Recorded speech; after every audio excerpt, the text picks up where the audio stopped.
Ladies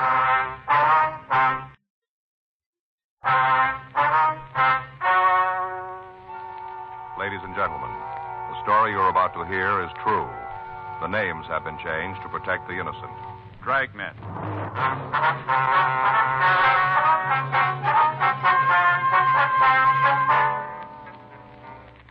You're a detective sergeant. You're assigned to homicide detail. A woman reports her sister is missing. The story she gives you indicates foul play. Your job, investigate. It was Tuesday, April 8th. It was warm in Los Angeles. We were working the day watch out of Homicide Division. My partner's Frank Smith. The boss is Captain Lorman. My name's Friday. I was on my way back from the business office, and it was 11:46 a.m. when I got to room 42. Homicide. You know, it's just too bad you can't move a little faster on things like this. It's just too bad. Yes, ma'am. Hi, Joe. Hi. Ms. Moffat, this is my partner, Sergeant Friday. Joe, this is Mrs. Moffat. How are you, ma'am? How do you do? You want to tell him the story? Think it'll do any good? Yes, ma'am. Well, then, my sister's gone. Yes. Disappeared, and I want you to find her. When'd you see her last? A couple of weeks ago. Could you give us a date? You have a calendar? Yes, ma'am. Right on the wall there behind you. Oh. Well, this is the 8th. Maggie's birthday was in March, and that'd make it 14th of March. I see. She come by to thank me for the party. Had a few of the girls in for her. That's your sister? Yes, Margaret Shane. Have you heard anything from her since then? Not a peep. What about her home? Have you checked there? Tried to call her on the phone a couple of times. Didn't talk to her, though. Who'd you speak with? Her husband. Did you ask him where your sister was? Yes, I come right out with it. Didn't mince anything up. What'd he have to say? Well, then, just beat around. Didn't come out with a yay or no. Just beat around. Mm-hmm. How about the rest of her family? Isn't any. I'm the only living relative she has. Possible she's ill? If that's so, I'd know about it. We were pretty close. Hardly no secrets from each other. I see. Now, if you're all done asking me the same questions this fella has, I want to know. I know there's something wrong. I want you to find out. All right, we'll check on it. I want you to do more than that, a lot more. Beg your pardon? I want you to arrest Maggie's husband. Well, why? Because he killed her.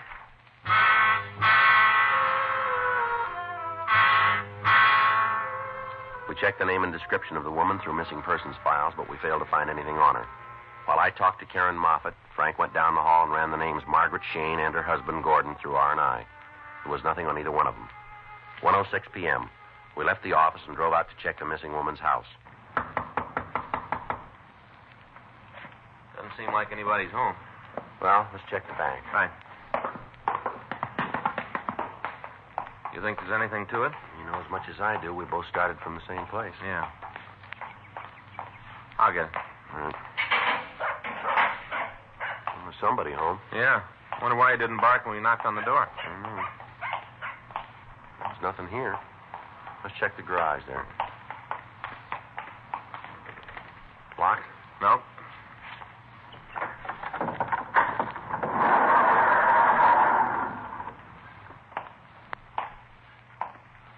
Oh, it's quite a shop, huh? Mm-hmm. A lot of tools. Well, doesn't look like anything. Nope.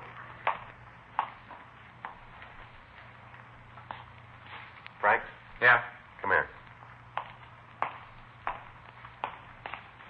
Right here, under the sawdust. Where? Oh, yeah. Looks like somebody tried to hide it. Bloodstains. We put in a call to the crime lab requesting that a crew be sent out to check the stains that we'd found on the floor. We talked to the neighbors about the couple, and we got the address of the place where Mr. Shane was employed. It was a large wholesale carpet company. We found Shane in one of the offices. That's right. No, ma'am, if it's put in, it should make the room a lot warmer. No, the carpet you've chosen shouldn't show any wear for years. Mm-hmm. Well, we found that color doesn't show the dirt. No, ma'am. No, well, it'll increase the value of your home. Oh, that's right. Oh, we can have it in for you day after tomorrow. That's right. I'll give you a call. All right, bye. Yes, sir. Can I do something for you? Mr. Shane? That's right. You want to come in? What can I do for you? Police officers. It's Frank Smith. My name's Friday. How do you do, sir? Something wrong? No, sir, just a couple of questions we'd like to ask. Oh, sure. You want to sit down? Thank you. Cigarette? Yeah, thanks. Here. How about you, Mr. Smith? Yes, thanks, sir. One light? I've got it. There you are. Thanks. Thanks. Now then, what's this all about? You know where your wife is, Mr. Shane? Oh, there's something about Maggie? Well, do you know where she is? Look, Mr. Friday, if there's something wrong with Maggie, I got the right to know about it. Yes, sir, that's true. We're not sure there's anything wrong. We'd like to talk to Mrs. Shane. We hoped you'd tell us where we might reach her. Was she in trouble? No, sir. Well, then I don't understand all the questions. We've got a report that she's missing. Who filed it? Her sister? That figures. How's that? She isn't ever going to stop. I don't believe I follow you. Karen's been hacked at me ever since I married Maggie. Not a day goes by she doesn't plan some kind of a dig. Does she have a reason? Yeah. She had it all fixed for Maggie to marry someone else. I came along and upset her plans. Been trying to break us up ever since. That's so. Yeah.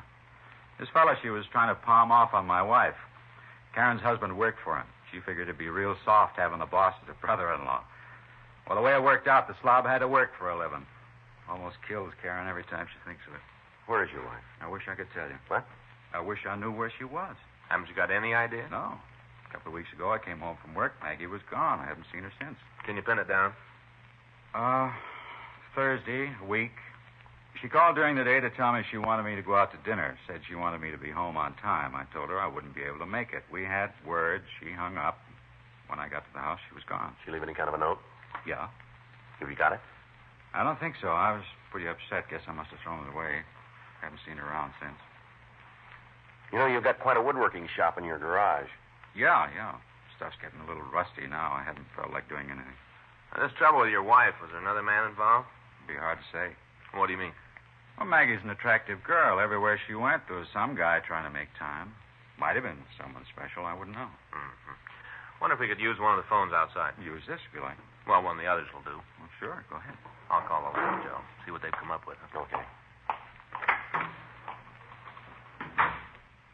This note your wife left, what did it say? You mean the exact words? If you remember them. It was pretty simple. Just that she was leaving me. Said she didn't have to tell me why, that I knew. Did she say where she was going? No. Figured maybe she went back east. She's got some friends there. Where? Nebraska, I think. I've never met them. How about clothes? What? Did she take any clothes with her? Oh, yeah, I guess so. She had quite a few. I looked at her closet. I couldn't tell what was gone. She took her fur coat, though. Mm-hmm. Did you try to contact any of her friends? I called around. I didn't find out anything. Mm-hmm. Whole thing's a farce, Sergeant. Isn't anything new about a wife leaving her husband. Read about it all the time in the papers. Karen's just stirring up trouble. She's sore at me. Always has been. Always will be. Joe. Yeah. Excuse me. Yeah, sure. You talked to the lab? Yeah. They just finished the tests on the blood stains. Mm-hmm. We're not too far off. Huh? Human blood.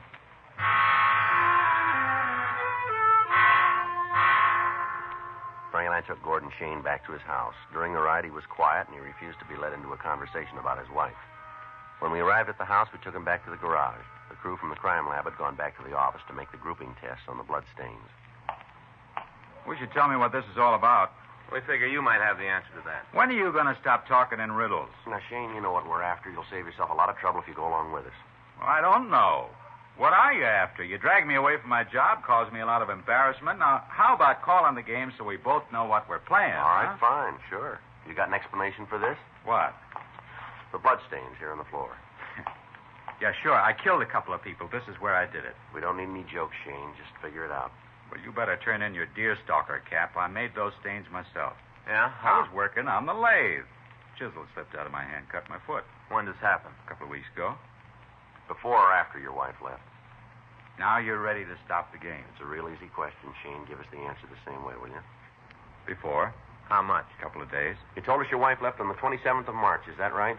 Yeah, I guess so. Is it right or isn't it? It's right. It's right. And when'd you cut your foot? The Sunday before. How'd you pull that date up? Well, no trouble. It's the last time I worked out here. Oh, with a cut that bad, still be a mark, wouldn't it? Yeah. You mind showing us? Not at all. You know your blood type? Hmm? What's your blood type? Oh. How about your wife's?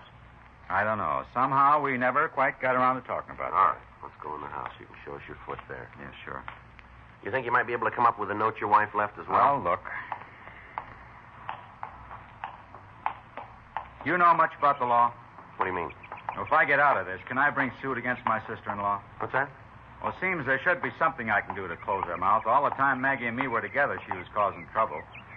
I'd like to really fix her good. That's a civil matter. You better see your lawyer about that. Wait a minute. I'll get the door. Come on. We can talk in the living room. Where? Living room. All right. You want to go ahead? Yeah. This is the living room. You can sit down any place. All right. A little messy. I haven't spent a lot of time here since she left. Just toss those things on the floor. Don't worry about it. You want to see if you can find that note now? Yeah, I think maybe it's in the desk. I'll get it. Wait a minute. I'll have a look first. You guys don't trust anybody, do you? That's the way it's going to be. You got to go with it. All right. Better make sure I haven't got a machine gun hidden in there. You know, you've done pretty good up to here, Shane. Don't press your luck. Yeah. Go ahead. Tear the place up. Too bad I haven't got a wall bed. You could look for her in there. Doesn't seem to make any difference to you that your wife left at all, does That's it? the way it looks. Yeah. Well, you ain't far off. Real load off my back. We've been married over 4 years, and all that time I haven't had a minute's rest. Thinking how she was going to run off with somebody else. Figured that she'd drop me. Now it's over. I don't have to worry anymore. You got it wrong, Shane. That's right. Yeah. Take a look, Joe. Hey, what do you got there? You got no right to go through my personal things. When did you see your wife last? I'm not going to say anything more. You're trying to lead me into something. Looks like you found your own way. Now, how about it? I'm not going to talk anymore. All right. You call it any way you want. No matter how it turns out, you're going to carry the load. All right. She left on the 27th. That's the last time you saw her? Yeah. Have you heard anything from her since then? No. And I hope you got an answer for these. What do you got? A couple of checks made out to you, and they're signed by your wife. Well, what's that prove? The dates on the checks make a liar out of you, Shane. Huh? They were written a week after she left you.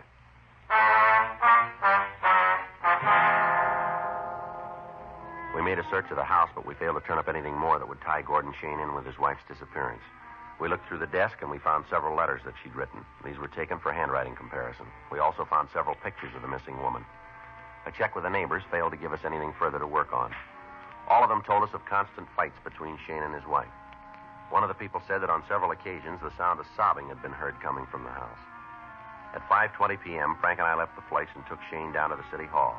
The checks and samples of Mrs. Shane's writing were turned over to Larry Sloan for comparison. We put in a call to the crime lab, but we found that the blood grouping tests were not finished. 6:12. We took the suspect to the interrogation room. Just sit down over there, Shane. Okay. How long do you think you're going to be able to hold me? Depends on when we get the truth. Well, you saw the cut on my foot. You didn't find anything at the house. Look, you're grabbing at shadows. You still haven't told us about the checks. No reason to. Everything I say, you twist around so it ends up something I don't mean. Where'd you get the checks? From Maggie. What about the date on them? I don't know. I guess she made a mistake when they were written. Where'd you get them? Found them at the desk. Well, didn't you think it was kind of funny that your wife would write a couple of checks and just leave them laying around on the desk? No. Maggie was always doing something like that. She didn't care about money. How about you, Shane? Huh? Does it make any difference to you? Look, I'm getting tired of this. Some crazy old bag comes in here, tells you a fairy tale, and you buy it all away. Any special reason why you're taking my sister-in-law's word for it? The way she tells it seems to add up. Well, then, you better go over the column again. My wife walked out on me. There wasn't any fight when it happened. She just picked up and she left. I don't know where she is. I don't much care.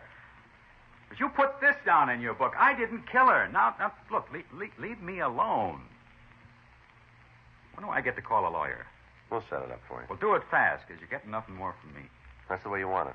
Wasn't any other way. I'm telling you the truth, and you don't believe it. Might as well keep my mouth shut so you can't make it any worse. All right, Gordon. We'll take you over to the main jail. You can call your lawyer from there. What are you holding me on? Suspicion of murder. You just don't give up, do you? Look, we got to go along with the evidence. Well, you better check it again, because you're making a mistake somewhere along the line. That's the way it looks to you, does it? Yeah, go over the road again. Find it. You're a cop. No, let's do it the easy way. Huh? You point it out.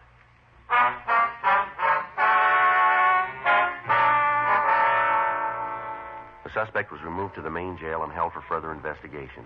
Frank checked the office, and I went down the hall to talk to Larry Sloan in handwriting.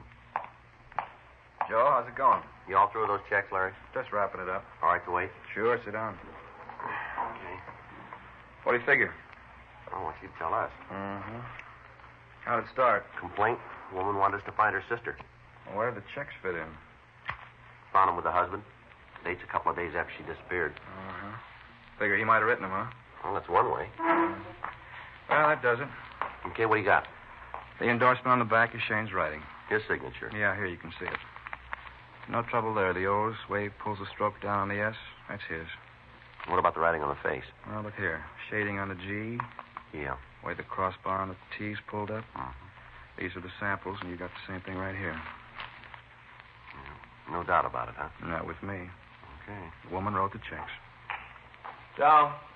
In here, Frank. Oh. Just talked with Lee at the crime lab. Yeah? He finished the grouping test. What do you find? Got in touch with Karen Moffat. Found out the missing woman's blood type. Yeah. Stains on the floor aren't hers. They belong to Shane. How you doing, Joe? Not good. Looks like we got the wrong man in jail, doesn't it?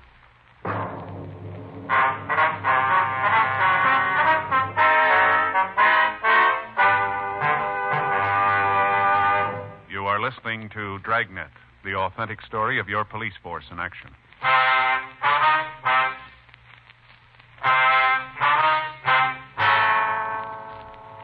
Frank and I left the office and went over to the main jail to see Gordon Shane. We talked to him for over an hour. He told us that he and his wife had been having trouble for quite a while and that they'd separated on several occasions. He went on to tell us that he didn't know for sure whether there was another man involved, but that he'd heard his wife spend a lot of time in a small bar on Vermont Avenue. He said that it was possible we could pick up some information on her there. Frank and I left the jail and drove over to the place. It was an average neighborhood tavern. We talked to the bartender. Only one way to describe her. Man, oh, man. Well, was there anybody special that Mrs. Shane spent a lot of time with, would you know?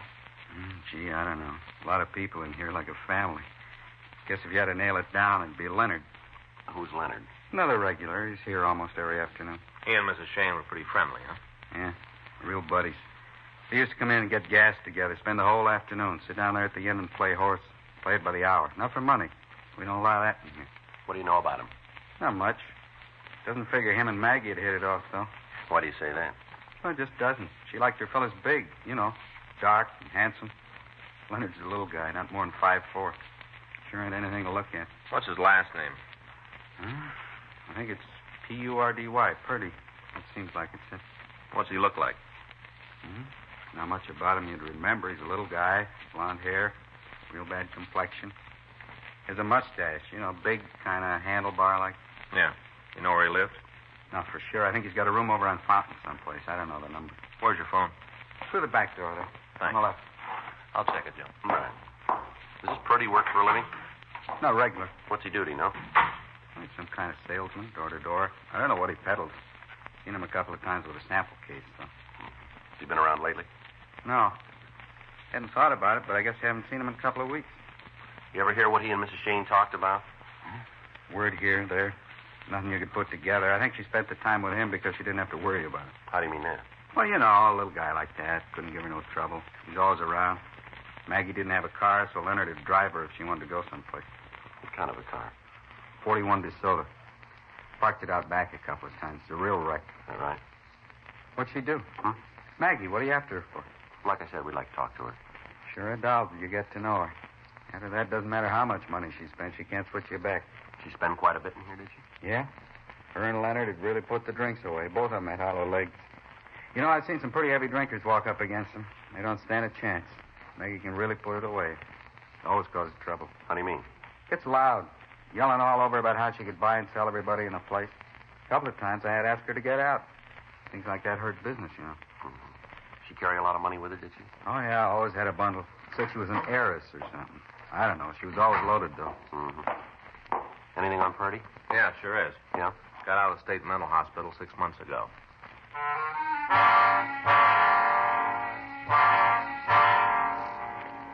From his package, we found that Leonard Purdy had been arrested several times for suspicion of grand theft. However, he hadn't been convicted on any of them. Also, there were 18 drunk arrests against him.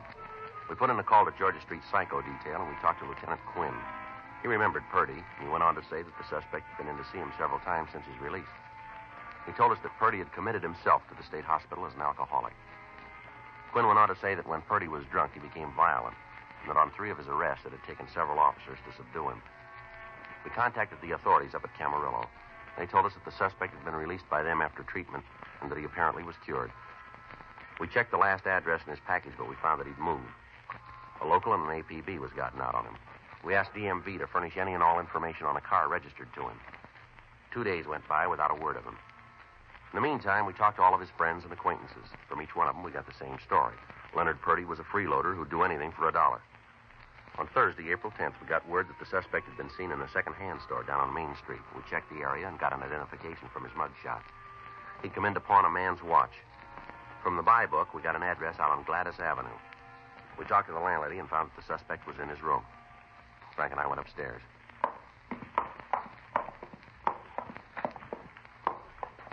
Who's that, huh? Yeah.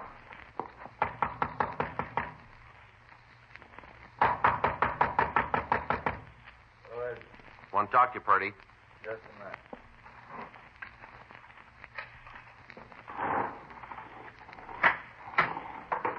Yeah, what do you want? You Leonard Purdy? That's right. Who are you guys? Police officers who want to talk to you. I got nothing to do with cops. I have my fill up. Yeah. Why don't you come in? Frank? Yeah. You can be here long? Not long. That's good. I don't feel like making small talk. I'd offer you a drink, but there's just barely enough for me. You can understand. Put the glass down, Purdy. What? Put it down. Look, you got no right to come in here and tell me what to do. Nobody asked you. No, found this in the closet. This fur coat belong to you, Purdy?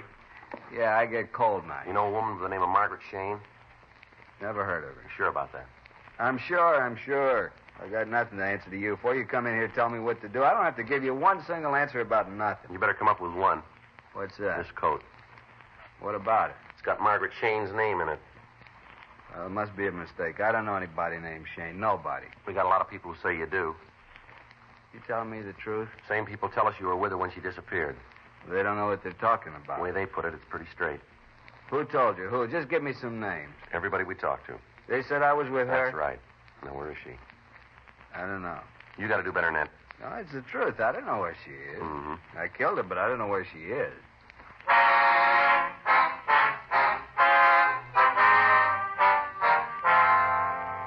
We took the suspect down to the city hall and questioned him. He finally sobered up enough to tell us that he'd gotten into an argument with the Shane woman and he'd beaten her to death. He went on to say that his car was being repaired and that he'd rented one and driven it out into the desert. He buried the victim there. We showed him maps of the area, but he was unable to tell us where to find the body. He only knew that he'd put it in a culvert along the roadside. We got the name of the automobile rental agency and we called them. Their records gave us the date of the rental and the mileage the car had been driven. We put the suspect in our car and started out toward the Mojave Desert. As we drove, Purdy verified our route. By dividing the total mileage in half and figuring the distance between his house and the office of the auto rental company, we had a vague idea where to start looking. After we'd been driving for over 2 hours, we pulled to the side of the road. How's the look around here? Yeah, it might be it. I think up the road a little way. I remember that big rock over there. Remember that pretty good. It's up ahead a little. All right.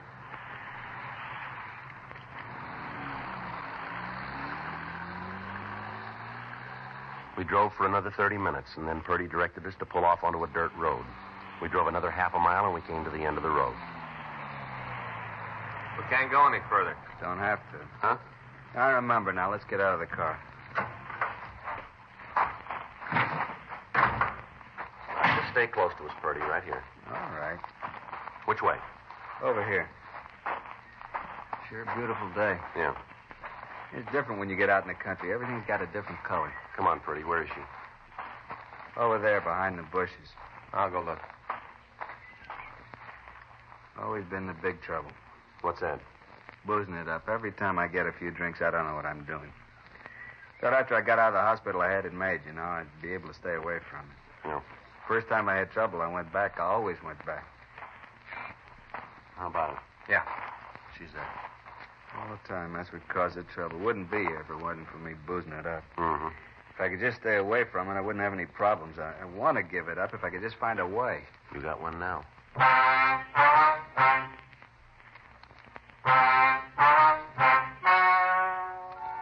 The story you have just heard is true. The names were changed to protect the innocent. On August 14th, trial was held in Department 98, Superior Court of the State of California, in and for the County of Los Angeles.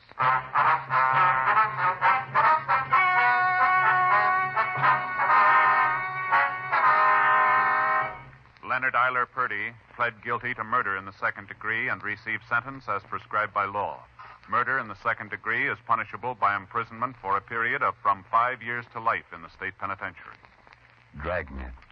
The story of your police force in action is a presentation of the United States Armed Forces Radio Service.